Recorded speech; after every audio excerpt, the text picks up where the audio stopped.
Shalom, shalom mwana wa Mungu. Nataka nikwambie mtu anayeamua kuokoka kikweli kweli kabisa, asilimia kubwa anatakiwa aache na aishi katika kanuni za wokovu. Lakini mtu akiwa hajaishi kanuni za wokovu, ina maana hapo 100% huyo mtu hajaamua kuokoka na wala hayuko kwenye wokovu wala hampendi Yesu wala hajampenda Mungu aliyemchagua. Obviously ni sawa na mtu ambaye ameamua kuolewa lakini hajaamua kuishi katika tabia ya mke aliyeolewa au mwanamke aliyeolewa kwenye tabia ya mke au kuwa mama. Ni sawa na mwanaume aliyeoa, bado atataka kuishi maisha yale yale ya kuwa kama alivyokuwa, sio kuwa baba wala kuwa mume.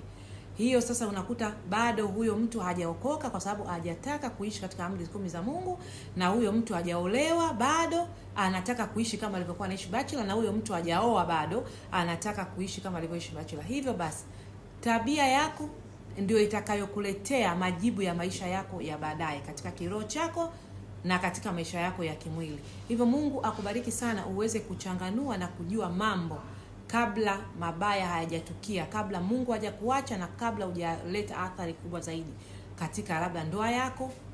We mwanamke au mwanaume, ni lazima kuishi katika kanuni. Kila jambo utakaloliamua ni lazima uishi katika hiyo kanuni yako. Ukiamua kumfuata Kristo, ana kanuni zake. Ukiamua kuolewa au kuoa, kuna kanuni zake za kuishi katika hiyo ndoa. Mungu akubariki sana.